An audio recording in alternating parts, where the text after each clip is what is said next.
مرحبا أهلا النوادي. Saya mau klarifikasi pertemuan yang lalu di mana saya mengatakan Al-Imam Az-Zamakhsyari beliau Mu'tazilah. Ada para ulama mengatakan memang di awal beliau Mu'tazilah, tapi sebagian ulama juga mengatakan beliau pindah ke Ahli Sunnati wal Jamaah sebelum wafat. Jadi taubat dari paham Al-Mu'tazilah sebelum beliau wafat. Nah, pada pertemuan kali ini kita khusus membahas tentang biografi singkat daripada Al-Imam Mahmud bin Umar Az-Zamakhsyari. Beliau termasuk min kibaril ulama, termasuk ulama besar yang diakui oleh para ulama sezamannya.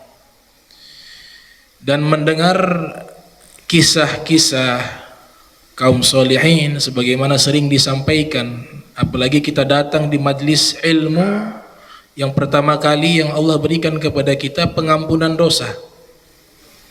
Jadi sebelum kita sampai ke masjid, baru satu langkah kaki kita langkahkan dengan niat hadir majlis ilmu, seluruh dosa kita telah diampuni oleh Allah Subhanahu wa ta'ala. Dan ini pernyataan Nabi kita Muhammad sallallahu alaihi wasallam dalam hadis yang diriwayatkan oleh Al-Imam As-Suyuti yang lahir tahun 849 Hijriah, meninggal tahun 911 Hijriah, dalam kitabnya Lubabul Hadis. Nabi sallallahu alaihi wasallam bersabda, "Man intaqala liyata'allama ilma ghufira lahu qabla an yakhtua."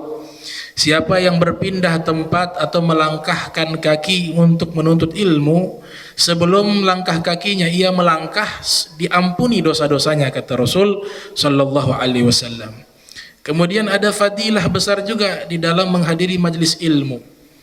Ada satu riwayat hadis disebutkan dalam kitab Durratun Nasihin. Nabi sallallahu alaihi wasallam bersabda, "Man jalasa 'indal 'alim sa'atain aw sami'a minhu kalimatain aw akala ma'ahu luqmatain aw masya ma'ahu khatwatain a'tahu Allahu subhanahu wa ta'ala jannatain fi kulli jannatin mithlu dunya marratain." Siapa yang duduk di sisi ulama, orang alim. Di sini hadis yang dimaksudkan orang alim yang kita bacakan di kitab, bukan saya. Kitab-kitabnya yang mereka menyusun, mereka lah orang alim, karena mereka yang menyusun. Kalau kita tolabul ilm, penuntut ilmu, jadi kita mendengar isi kitab mereka itu secara hakikatnya kita sedang mendengar ucapan mereka, kita sedang duduk di samping mereka. Man jalasa 'indal 'alim sa'atain, siapa yang duduk di sisi ulama, orang alim, sa'atain, 2 jam. Au sami'a minhu kalimatain, atau dia mendengar ucapan dari orang alim tersebut 2 kalimat. Au akala ma'ahu luqmatain, atau makan bersama orang alim 2 suapan. Au masya ma'ahu khatwatain, atau berjalan bersama orang alim 2 langkah. A'tahu Allahu ta'ala jannatain, Allah akan berikan padanya 2 surga. Fi kulli jannatin mithlu dunya marratain, setiap satu surga luasnya seperti dunia 2 kali lipat, kata Nabi Muhammad sallallahu alaihi wasallam. Oleh sebab itu banyak sekali fadilah-fadilah di dalam majlis ilmu yang tidak terhitung, sehingga seorang ulama bernama Ibnu Abdul Bar punya kitab khusus namanya Jami'u Fadli Ilmi wa Ahlih. Ya, Jami'u Fadli Ilmi wa Ahlih, kumpulan keutamaan ilmu dan pemilik ilmu. Kitab itu khusus membahas tentang fadilah-fadilah ilmu dan orang-orang yang memiliki ilmu agama. Sangat luas dibahas dalam kitab tersebut. Menyebutkan orang-orang sholihin, di satu perkumpulan Allah menurunkan rahmat. Inda dzikris sholihin tanzilu rahmah. di saat menyebutkan kisah biografi orang-orang soleh, maka rahmat diturunkan oleh Allah Subhanahu wa taala. Al-Imam Junaid Al-Baghdadi mengatakan, wa inda dzikrillah yanzilu itmi'nan. Kalau di saat menyebut nama Allah, maka yang turun adalah ketenangan. Ala bi dzikrillah. Ya, ketahuilah dengan zikrullah yatma'innal qulub atau tatma'innul qulub, hati menjadi tenang. Bahkan dikatakan di dalam Al-Qur'an, laqad kana fi qasasihim ibratun liulil albab. Sungguh di dalam kisah-kisah mereka ada pelajaran bagi orang-orang yang berakal. Imam Junaid mengatakan, al-hikayat jundun min junudillah. Kisah-kisah orang soleh adalah tentara-tentaranya Allah Subhanahu wa taala. Yuqawi biha qulubal muridin. Dengan kisah tersebut Allah menguatkan hati kita untuk bisa taat kepada Allah Subhanahu wa taala. Dalam kitab Nasaihul Ibad, Sayyiduna Luqman memberikan nasihat kepada anaknya, ya bunayya jalisul ulama, wahai anakku, duduklah dengan para ulama. Wastami'u kalamal hukama, dengarkanlah ucapan para ahli hikmah. Fa inna Allah ta'ala yuhyi qalba maita binuril hikmah kama yuhyil arda maitata bima'il matar. Karena dengan mendengarkan hikmah dari para ulama, kisah-kisah orang soleh, maka Allah Ta'ala akan berikan cahaya dalam hati, cahaya ilmu. Kata Imam Syekh Muhammad Murtada Az-Zabidi, bahwa cahaya yang dimaksud adalah cahaya ilmu. Cahaya ilmu ini adalah makanan hati. Kalau fisik kita butuh makanan pokok, maka hati juga butuh makanan. Nah, makanan hati itu adalah nasihat-nasihat, hikmah-hikmah, ilmu-ilmu, Al-Quran, wal hadis, dan ucapan-ucapan para kaum salihin. Sehingga hati tersebut akan dihidupkan oleh Allah Ta'ala, yang tadinya mati menjadi hidup dengan cahaya ilmu. Sebagaimana bumi yang tandus, ia gersang, ia kering, maka bisa hidup karena sebab curahan air hujan, kata Luqman kepada anaknya. Nah, pada pertemuan kali ini yang kita membahas adalah seorang ulama besar, namanya Al-Imam Az-Zamakhsyari. Al-Imam Az-Zamakhsyari. Nama aslinya adalah Mahmud bin Umar. Beliau orang Turkmenistan, masuk Uni Soviet kalau zaman dulu.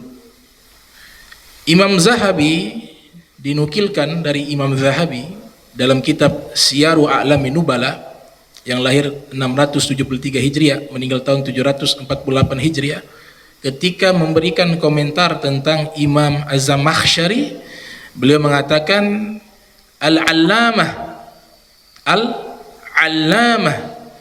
kathratul ulum. Al-Imam Az-Zamakhsyari adalah seorang ulama yang banyak menguasai ilmu. Kabirul Mu'tazilah, ditambah oleh Imam Zahabi, termasuk ulama besar Mu'tazilah.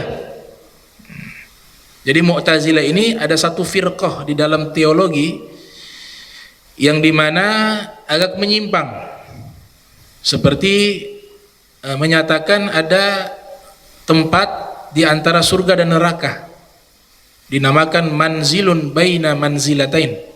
Ada satu tempat yang berada antara surga dan neraka, sedangkan kita punya keyakinan di akhirat hanya ada dua, yaitu surga dan neraka. Kemudian mereka mengingkari nas-nas yang bersifat tidak rasionalis, menolak adanya jin, mengingkari adanya mukjizat, dan banyak hal daripada pemahaman-pemahaman mereka yang menyimpang. Nah, ini Al-Imam As-Siristani menyebutkan dalam kitab Al-Milal wan Nihal tentang akidah mereka. Tapi secara umum di dalam mazhabnya Abu Hasan Asy'ari tetap mengatakan mereka sebagai orang Islam. Karena memang pernyataan terakhir daripada Al-Imam Abu Hasan Al-Asy'ari rahimahumullah, beliau mengatakan, la ukaffiru ahadan min ahlil qiblah abadah. Saya gak berani mengkafirkan ahli kiblat orang Islam selama-lamanya. Jadi pernyataan itu sangat berat, sehingga Mereka hanya mengatakan penyimpangan dari beberapa sisi pemahaman di dalam masalah teologi. Al-Imam Az-Zamakhsyari, kata Imam Az-Zahabi, kabirul Mu'tazilah, bukan hanya paham Mu'tazilah tapi ulama besar dari mazhab Mu'tazilah.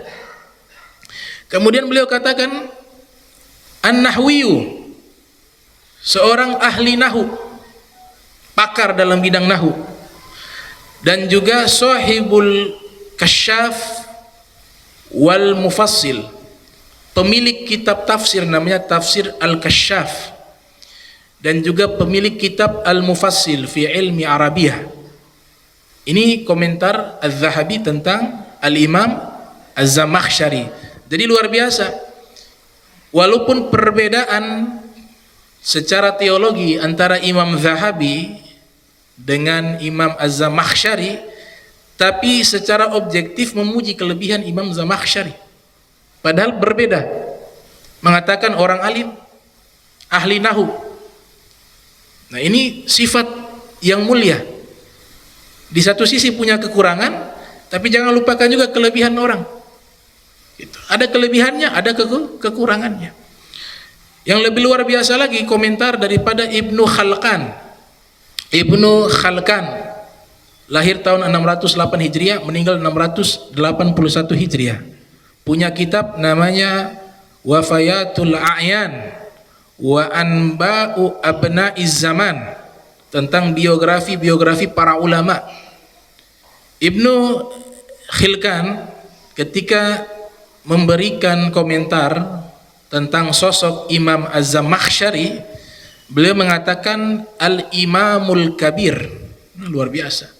Al-Imamul Kabir, imam besar, fi tafsir, dalam bidang ilmu tafsir, wal hadis, dalam bidang ilmu hadis, wan nahwi, dalam bidang ilmu nahu, wala logatil arabiyah, dan dalam bidang ilmu bahasa Arab, wa ilmi bayan, juga imam besar dalam bidang ilmu bayan.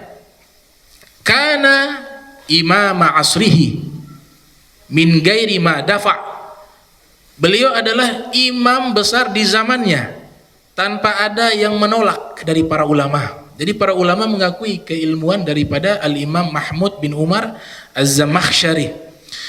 Kemudian kitab-kitab beliau yang beliau susun banyak, sehingga ada perpustakaan Ibnu Manzur, namanya Maktabah Ibni Manzur, membuat satu ensiklopedia kumpulan karya-karya daripada Imam Az-Zamakhsyari, dan jumlahnya cukup banyak.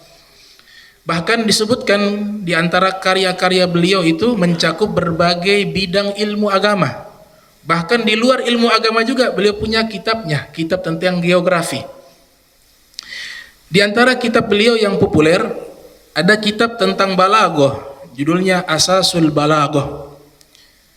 Kemudian ada kitab tentang ilmu hadis, Al-Fa'iq fi Gharibil Hadis. Ilmu hadis juga beliau punya kitab namanya Mushtabahul Asami Ruwat. Kemudian kitab lainnya tentang bahasa Arab, judulnya Al-Mufassil fi Ilmi Arabiyah. Ada kitab juga beliau karyanya judulnya Al-Minhaj fil Usul. Dan karya yang sangat populer yaitu tafsir. Beliau berjudul Al-Kasyaf. Nah, judul aslinya itu Al-Kasyaf an Haqa'iq Ghawamit Tanzil wa Uyunil Aqawil fi Wujuhi Ta'wil. Itu nama kitab Al-Kasyaf yang lengkap. Nah, mereka para ulama luar biasa, ulama-ulama yang sudah wafat sudah lama, tapi nama mereka masih sering kita sebutkan, itu karena salah satu daripada lewat karya-karya tulis mereka. Beliau ini lahir tahun 467 Hijriah, meninggal tahun 538 Hijriah, sezaman dengan Al-Imam Abu Hamid Al-Ghazali yang lahir tahun 450 Hijriah, meninggal tahun 505 Hijriah. Sehingga seakan-akan mereka hidup di tengah-tengah kita, padahal sudah lama wafat. Ada satu karya ilmiah berjudul Qimatuz Zaman 'indal Ulama, nilai waktu di sisi para ulama, disusun oleh Syekh Abdul Fattah Abu Guddah. Ada kutipan dinukilkan daripada Ibnu Zawzi Al-Bughdadi, Abu Faraj, julukannya Abu Faraj Abdurrahman Ibnu Zawzi Al-Bughdadi, lahir tahun 510 Hijriah, meninggal tahun 597 Hijriah. Ada satu ucapan beliau yang sangat menarik berkaitan tentang kitab. Beliau katakan, kitabul alim waladuhu al-mukhalladu. Kitabnya orang alim itu adalah anaknya yang abadi. Al-mukhalladu, yang abadi. Maknanya adalah walaupun sudah meninggal dunia, tapi kesan kebaikan selalu ada lewat karya-karya tulis mereka, layaknya seorang anak yang mengirimkan pahala kepada orang tuanya yang meninggal lewat amal soleh. Dan Al-Imam Az-Zamakhsyari, sebagian ulama mengatakan bahwa beliau salah satu ulama yang membujang sampai meninggal dunia karena waktunya habis menuntut ilmu. Sehingga Al-Imam Syekh Abdul Fattah Abu Guddah membuat riset ilmiah, mengumpulkan data-data para ulama yang waktunya habis menuntut ilmu sampai tidak sempat menikah. Kurang lebih ada 20 ulama besar. Di antaranya Az-Zamakhsyari, di antaranya Al-Imam At-Tabari, di antaranya Al-Imam An-Nawawi, dan masih banyak ulama yang jumlahnya 20. Dan data-data tersebut tertulis dalam kitab beliau, yaitu kitab Syekh Abdul Fattah berjudul Al-Ulama'u Uzzab Alladzina Atharul Ilma ala Zawaz, yaitu para ulama yang bujang mengutamakan ilmu sampai tidak sempat menikah. Itu judul kitabnya. Di antaranya Az-Zamakhsyari rahimahumullah. Beliau habis waktunya menuntut ilmu sampai tidak sempat menikah. Nah, namun walaupun tidak punya anak, tidak punya turunan, tapi kitab ini mewakili layaknya seorang anak yang selalu mengirimkan pahala kepada beliau di dalam kuburnya, karena ada amal soleh yang mengalir kepada beliau. Az-Zamakhsyari. Al-Imam Al-Ghazali pernah menyatakan, ingin melihat keikhlasan seseorang penulis, maka lihatlah di kitab mereka. Kalau kitab mereka bertahan lama seiring berjalannya waktu, tapi kitabnya masih ada, maka itu pertanda yang menulis kitab tersebut ikhlas lillahi subhanahu wa ta'ala. Karena tidak mungkin kitab yang disusun atau karya ilmiah yang disusun atau buku yang disusun untuk komersil, untuk perdagangan, maka tidak mungkin bertahan lama dengan niat seperti itu. Kata Al-Imam Ghazali, beliau mengatakan, ma ta'ishu kitabatun yaktubuha katibuha liya'isha minha. Tidak mungkin tulisan itu bisa abadi bagi orang yang menulis dengan niat mencari penghasilan lewat tulisannya.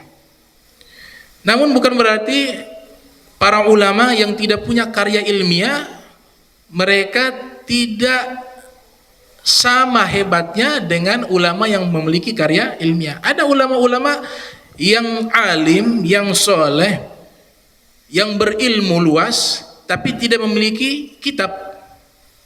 Seperti Al-Imam Abu Hasan As-Sazili. Al-Imam Abu Hasan As-Sazili rahimahumullah tidak punya kitab, padahal seorang wali, seorang ulama, seorang alim. Namun beliau menyatakan, sebagaimana yang dinukilkan oleh Al-Imam Atha'illah Skandari dalam kitab Lataiful Minan, beliau mengatakan, kutubi hum ashabi, kitab-kitabku mereka adalah murid-muridku. Jadi beliau mencetak para rijal, para ulama besar yang justru mereka yang mengarang kitab. Nah, ini juga luar biasa. Dan ini pernyataan yang sama juga daripada seorang ulama di kota Tarim, yaitu Al-Habib Abdullah bin Umar Asy-Syatiri, ya, yang mengajar, yang mendirikan Ribat Tarim. Beliau juga tidak punya karya ilmiah kitab, tapi beliau mencetak 13.000 ulama di zaman beliau. Ada yang menjadi mufti, ada yang menjadi ulama besar, ada yang menjadi al-faqih, ahli fikih. 13.000 ulama beliau cetak, dan hampir seluruhnya mengarang kitab. Maka yang seperti ini tidak kalah dengan ulama-ulama yang mengarang kitab. Al-Imam Az-Zamakhsyari punya keteguhan di dalam menuntut ilmu sangat luar biasa, dan ini perlu kita ambil sebagai inspirasi bagi diri kita. Beliau ini lintas negara untuk menuntut ilmu dari kecilnya sampai hari tua, sampai menjelang wafat.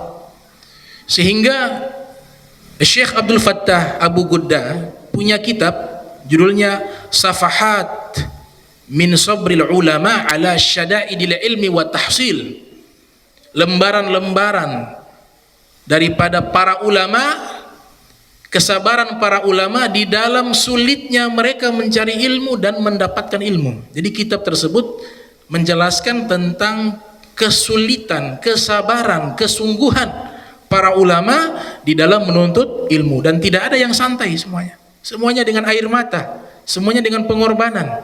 Az-Zamakhsyari di antaranya pengorbanan beliau di dalam menuntut ilmu, kaki beliau ini ada yang patah permanen karena jatuh dari kendaraan ketika pergi ke Bukhara, ke Uzbekistan.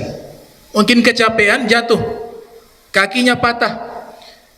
Ketika kakinya patah, tidak menghalangi beliau menuntut ilmu. Beliau memutar otak, mencari akal bagaimana agar tetap menuntut ilmu tidak terhalangi dengan kaki yang patah. Dibuatlah kaki palsu, terbuat dari kayu, dipakaikan di kaki beliau. Dan selalu beliau menggunakan pakaian-pakaian panjang sehingga orang-orang tidak mengetahui ternyata kaki beliau ini ada yang lumpuh, ada yang patah dan permanen. Dan luar biasa, dalam keadaan kaki beliau patah, beliau masih lintas negara menuntut ilmu. Para ulama seperti Az-Zahabi dan Ibnu Khalkan ketika menceritakan dalam kitab mereka sebab kaki beliau patah itu, ada dua riwayat. Riwayat yang pertama menyatakan bahwa beliau ini jatuh di atas kendaraan di saat menuntut ilmu ke Bukhara, ke Uzbekistan. Ketika terjatuh, maka kaki beliau patah. Pendapat kedua menyatakan beliau kakinya ini lumpuh, bukan patah. Karena apa? Ketika masuk ke wilayah Uni Soviet di zaman itu, bertepatan dengan musim salju. Pakaian yang di bawah bukan pakaian tebal. Akhirnya beliau menggigil, dan kaki ini menjadi mati rasa karena suhu yang sangat ekstrim, sangat dingin, sampai pada akhirnya kaki beliau lumpuh karena saking dinginnya cuaca atau terkena salju berhari-hari, sampai pada akhirnya kaki beliau patah. Nah, ini riwayat yang disebutkan oleh Imam Az-Zahabi dan Imam Ibnu Khalkan di dalam kitab mereka. Ada hal yang menarik. Ada seseorang bertanya kepada Imam Az-Zamakhsyari tentang kenapa kaki engkau bisa patah. Beliau memberikan jawaban bukan dari sisi historis sejarah, tapi beliau memberikan jawaban mengenai latar belakang kenapa kaki beliau patah. Beliau mengatakan bahwa dahulu di saat saya masih anak-anak, saya bermain dengan seekor burung. Kemudian burung tersebut saya ikat. Di saat saya ikat, saya masukkan ke dalam lubang. Maka burung ini tidak keluar dari lubang, sehingga saya menarik dengan kerasnya tali tersebut. Pada akhirnya kaki burung itu pun putus. Maka ibu saya melihat kejadian tersebut, marah kepada saya, dan secara spontan dalam keadaan emosi keluarlah lafaz dari seorang ibu yang marah kepada anaknya dengan lafaz qata Allah rijlak. Dalam satu riwayat qata Allah rijlak ab'ad, kama qata'ta rijlahu. Semoga Allah patahkan kakimu sebagaimana engkau patahkan kaki burung tersebut. Kata Imam Az-Zamakhsyari, kaki saya patah karena sebab doa yang sudah lama dipanjatkan oleh ibuku di saat saya masih anak-anak, memutuskan kaki burung. Ibuku secara spontan mendoakan hal tersebut, maka sekarang kaki saya patah. Ini pelajaran. Seorang ibu, dalam beberapa riwayat dikatakan doaul walidaih liwaladihi kad doail anbiya li ummatihi. Doa orang tua kepada anaknya seperti doanya para nabi kepada umatnya, mustajab. Apalagi seorang ibu. Maka dalam keadaan apapun, baik dalam keadaan marah, itu jangan sampai keluar kata-kata yang buruk kepada anak.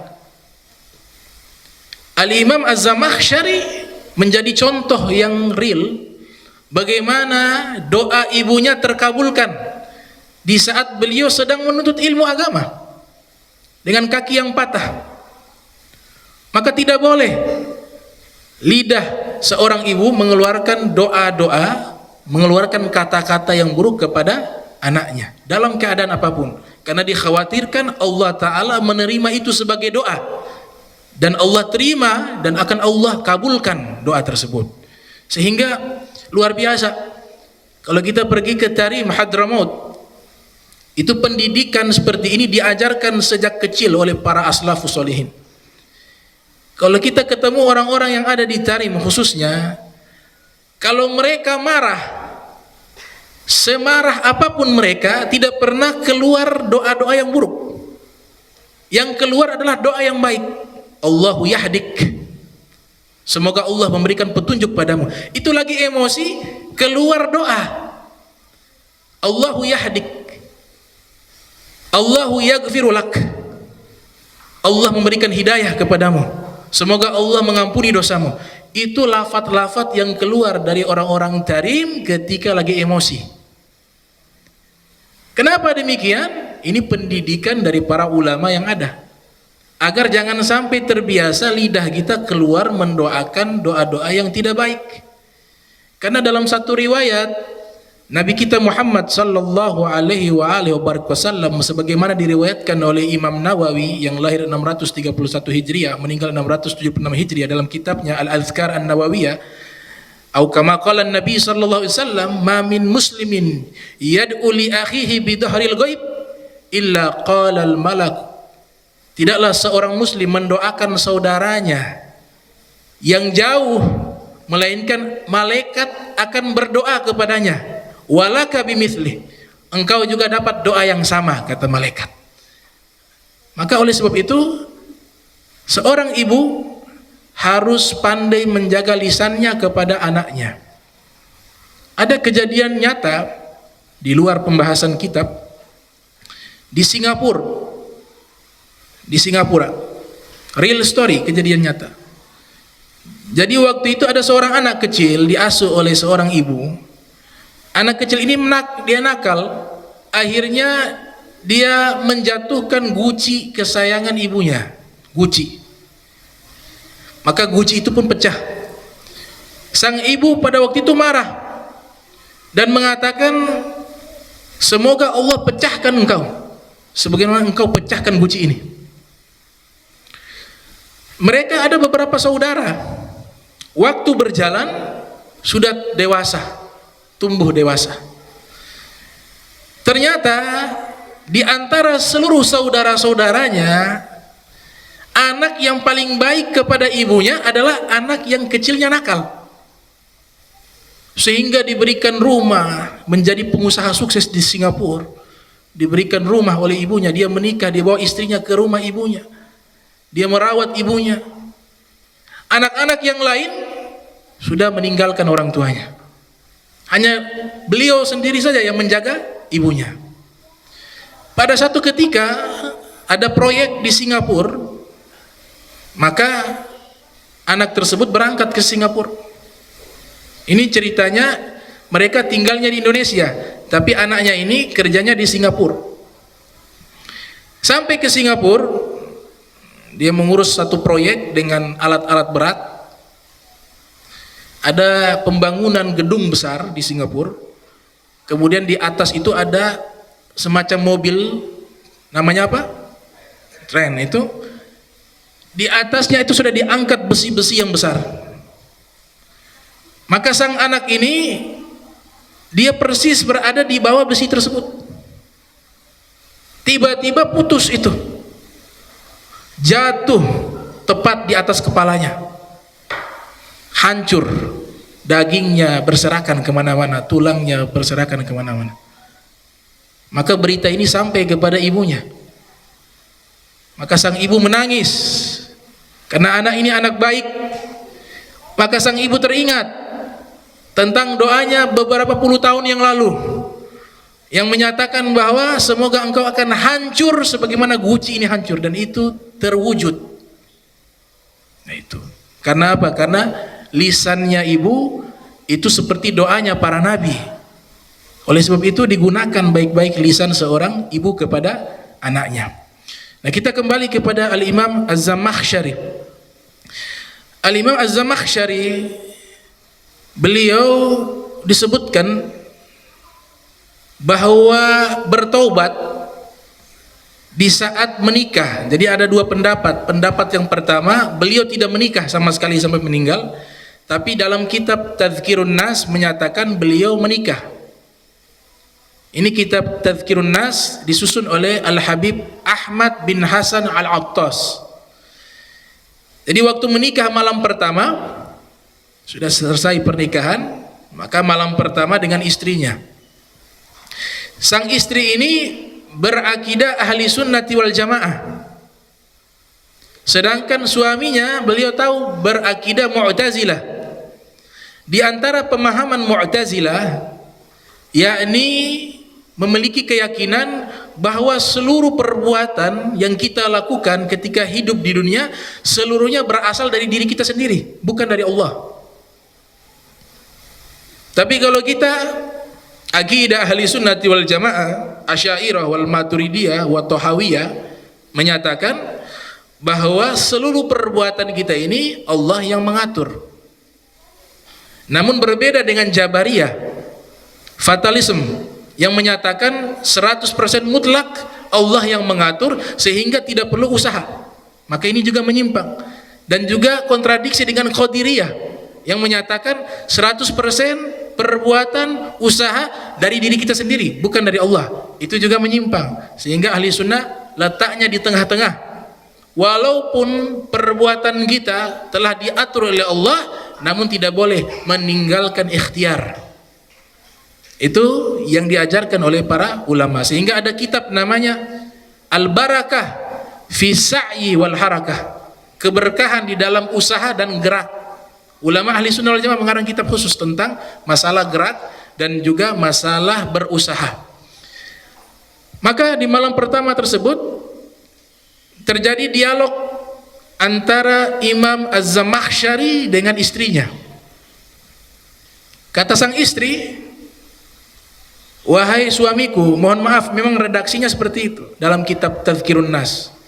Wahai suamiku, saya mau minta kepada engkau di malam pertama ini kita berhubungan sebanyak 70 kali, berhubungan biologis satu malam 70 kali. Maka Imam Zamakhsyari mengatakan, oh tidak mungkin, saya tidak mungkin sanggup melakukan itu, satu malam 70 kali berhubungan biologis. Maka sang istri mengatakan, bukankah akidah kalian menyatakan kalian bisa menciptakan perbuatan kalian sendiri? Kalau memang bisa, harusnya mampu. Tapi kenapa tidak mampu? Maka tersadar Al-Imam Az-Zamakhsyari, benar juga. Karena di beberapa riwayat para nabi itu mampu melakukan 70 kali, 100 kali dalam waktu satu malam bisa. Nabi Daud disebutkan istrinya 99. Setiap malam, bukan setiap malam, satu malam itu bisa semuanya, satu hari itu. Bisa kuat, kenapa? Karena kekuatannya bukan dari Nabi Daud, tapi kekuatannya dari Allah Subhanahu wa taala. Kalau benar engkau menyatakan bahwa yang menciptakan kemampuan dan kekuatan adalah diri kita sendiri, maka sekarang buktikan kepada saya, satu malam ini kita berhubungan 70 kali. Maka Al-Imam Az-Zamakhsyari tersadar, ternyata pemahamannya salah, bahwa kekuatan bukan dari manusia, tapi kekuatan sumbernya dari Allah Subhanahu wa ta'ala. La haula wa la quwwata illa billahil aliyil azim. Sehingga Al-Habib Ahmad mengatakan, karena peristiwa inilah beliau bertobat. Pendapat kedua, beliau bertobat karena terjadi dialog dengan Al-Imam Al-Ghazali. Al-Imam Al-Ghazali sering berdialog dengan Imam Az-Zamakhsyari. Disebutkan dalam tafsir, namanya Tafsir Hadaikir Ruh war Raihan fi Rawabi'i Ulumil Quran, disusun oleh As-Sayyid Muhammad Al-Hariri. Kitab tafsir tentang ulumil Quran. Jadi Al-Imam Ghazali tahu Imam Zamakhsyari ini tidak percaya adanya jin. Maka Al-Imam Al-Ghazali ini memiliki murid-murid dari bangsa jin. Imam Ghazali punya murid-murid juga ada dari bangsa jin. Dengan niat ingin menyadarkan Imam Az-Zamakhsyari. Al-Imam Az-Zamakhsyari pada waktu itu sedang membuat tulisan Tafsir Al-Kasyaf, dan tidak ada satupun yang tahu beliau sedang menulis kitab tersebut. Maka jin ini mengabarkan kepada Imam Ghazali bahwa Imam Az-Zamakhsyari sedang menulis kitab tafsir dan belum dipublikasikan, sehingga tidak ada orang yang tahu. Dari sinilah Imam Al-Ghazali mengambil satu celah kesempatan untuk bisa menyadarkan Imam Az-Zamakhsyari. Kemudian Imam Ghazali memerintahkan muridnya dari bangsa jin, kalau begitu engkau copy paste itu kitabnya Az-Zamakhsyari. Wallahu alam caranya seperti apa. Kemudian datang ke rumah Az-Zamakhsyari, di copy paste itu seluruh isi kitab tafsirnya Az-Zamakhsyari yang belum dipublikasikan. Dibawalah ke hadapan Imam Ghazali rahimahumullah. Maka sudah Imam Ghazali terima itu kitab. Besok harinya Imam Ghazali bertemu dengan Imam Az-Zamakhsyari. Kemudian Imam Ghazali mengatakan, wahai Imam Az-Zamakhsyari, coba engkau lihat kitab ini. Imam Az-Zamakhsyari mengambil kitab tersebut, membaca dari awal sampai akhir, karena pada waktu itu belum tuntas tafsirannya, hanya beberapa jilid saja atau setengah daripada tafsir Al-Kasyaf. Dibaca dari awal sampai akhir dengan waktu yang lama, dia teliti. Maka wajahnya berubah heran menjadi ta'ajub. Dia katakan, ini kalau ada orang menulis kitab ini, itu tidak mungkin. Kenapa? Karena saya perhatikan tulisannya dari awal sampai akhir itu persis dengan tulisan saya. Kemudian yang kedua, kalau ada yang tahu kitab saya kemudian diberikan kepada engkau, itu juga tidak mungkin. Karena kitab tersebut juga ketika saya mengarang tidak ada satupun yang tahu. Terus dari mana engkau dapat ini, wahai Imam Ghazali? Maka Al-Imam Ghazali mengatakan, saya dapat ini dari murid saya bangsa jin. Maka di saat itulah Al-Imam Az-Zamakhsyari, beliau bertobat dari paham Mu'tazilah, dan beliau percaya dan meyakini adanya bangsa jin. Karena dalam Al-Quran dengan jelas Allah Ta'ala sebutkan, bahkan menjadi satu surat khusus namanya surat jin. Bertobat daripada hal tersebut, menjadi ulama ahli sunnati wal jamaah. Namun di awal-awal mengarang kitab tafsir Al-Kasyaf, memang di bagian prolog, mukaddimah itu masih berbau Mu'tazilah. Karena di mukaddimah itu ditulis Alhamdulillahilladzi khalaqal Qur'an. Segala puji bagi Allah yang telah menciptakan Al-Quran. Nah, ini pemahaman yang bertentangan dengan jumhur. Menurut pandangan Mu'tazilah, Al-Quran itu adalah makhluk yang Allah ciptakan. Ada beberapa versi di antara mereka mengatakan Allah ciptakan bahasa Arab dengan firman-Nya Allah, kemudian jadilah Al-Quran. Ada yang menyatakan dari firqah mereka Allah yang ciptakan Al-Quran. Sedangkan jumhur mengatakan bahwa Al-Quran bukan ciptaan, tapi Al-Quran adalah kalamullah yang mengikuti Allah. Sifat mengikuti yang mausuf, na'at mengikuti man'ut. Jadi kalam itu adalah sifatnya Allah, dan sifatnya Allah selalu mengikuti yang disifati, yaitu Allah, sehingga kalam Allah ikut kepada Allah. Al-Qadim bukan hadis. Al-Qadim artinya awal yang tiada awal, awal yang tiada awal. Nah, Mu'tazilah beranggapan bahwa Al-Quran adalah ciptaan makhluk, dan ini pernyataan bertentangan dengan jumhur para ulama. Kalau belajar ilmu kalam bisa paham, tapi kalau belum belajar memang agak bingung. Ya, belajar ilmu kalam agak bingung. Nah, kemudian karena banyak yang mengkritik kitab beliau, maka para musahhihun, orang-orang yang mengoreksi, memverifikasi kitab beliau, mereka yang merubah. Perubahan kedua diganti alhamdulillahilladzi ja'alal Qur'an. Alhamdulillahilladzi ja'alal Qur'an. Ternyata yang mentashih juga masih terpengaruh paham Mu'tazilah, karena kata ja'ala dengan khalaqa itu hampir sama. Hanya perbedaan, kalau khalaqa itu dari tidak ada menjadi ada. Kalau ja'ala sudah ada contohnya kemudian diadakan. Itu sebagaimana dijelaskan dalam kitab Al-Furuq Al-Lugawiyah, dan juga dalam kitabnya Tajul Arus min Jahawiril Qamus, yang disusun oleh Syekh Muhammad Murtada Az-Zabidi rahimahumullah. Kemudian diganti lagi karena tidak diterima oleh para ulama, maka diganti oleh para pentashih, diganti dengan alhamdulillahilladzi anzalal Qur'an. Segala puji bagi Allah yang telah menurunkan Al-Quran. Maka diterima oleh para ulama kitab tersebut. Kisah beliau, daripada beliau bertaubat dari paham Mu'tazilah pindah kepada paham ahli sunnati wal jamaah, itu termaktub dalam kitab khusus yang disusun oleh Al-Imam Muhammad Al-Marakishi, judulnya Tal'atul Mushtari fi Thubuti Taubati Zamakhsyari. Jadi kitab itu membuktikan bahwa Al-Imam Az-Zamakhsyari rahimahullah telah bertaubat dari paham Mu'tazilah dan berpindah ke paham ahli sunnati wal jamaah. Luar biasa. Al-Imam Az-Zamakhsyari ketika beliau bertobat, maka beliau memegang ajaran daripada ahli sunnati wal jamaah. Beliau memegang pahamnya Al-Asy'ari sampai beliau meninggal dunia. Sebelum beliau meninggal dunia, beliau menyusun kitab beliau tentang geografi, membahas tentang ilmu bumi. Judulnya Al-Jibal wal Amkinah wal Miyah. Al-Jibal artinya gunung-gunung, bentuk jamak dari mufradnya jabal. Jabal satu gunung, jibal banyak gunung. Wal amkinah artinya tempat-tempat, bentuk mufradnya adalah makanun, bentuk jamaknya adalah amkinah. Wal miyah artinya air, bentuk jamaknya al miyah, bentuk mufradnya adalah maun. Ini kitab membahas tentang geografi, dibahas oleh Al-Imam Az-Zamakhsyari rahimahumullah. Terakhir saya tutup, ada kitab beliau berjudul An-Nasaih.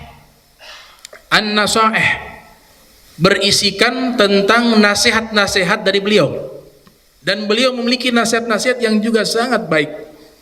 Di antaranya beliau mengatakan dalam satu nasihatnya beliau, husnul khuluq yasturu kathiran minal sayiat, kama anna su'al khuluq yughatti kathiran minal hasanat. Akhlak yang baik itu artinya adalah menutup seluruh pintu keburukan. Adapun akhlak yang buruk adalah menutup seluruh pintu-pintu kebaikan. Nasihat yang kedua yang beliau sampaikan, idza iftakhara an-nasu bi husni kalamihim faftakhir bi husni sumtik. Apabila ada manusia, mereka merasa bangga dengan cara berbicara mereka yang baik, maka banggakanlah dirimu dengan cara diam yang baik. Nasihat yang ketiga, beliau katakan, raqibillah inda fathi jafnik wa itbaqihi. Hadirkan dalam hati Allah Subhanahu wa ta'ala selalu mengawasi dirimu, mulai dari engkau buka kelopak mata sampai engkau menutupnya. Artinya mulai dari bangun tidur sampai kita tidur kembali, selama waktu tersebut hadirkan dalam hati kita bahwa Allah Subhanahu wa ta'ala sedang memperhatikan diri kita, sehingga perbuatan kita akan terarah kepada kebaikan dan terjauhkan daripada maksiat kepada Allah Subhanahu wa ta'ala. Para ahli tasawuf menamakan muraqabah. Muraqabah, selalu merasa diawasi Allah Subhanahu wa ta'ala. Ini satu sifat yang sangat mulia, sehingga Nabi Muhammad sallallahu alaihi wasallam bersabda, afdalul a'mali an takuna ma'allahi haitsu ma kunta. Amal ibadah yang paling terbaik di antaranya yaitu engkau selalu merasa bersama Allah dimanapun engkau berada.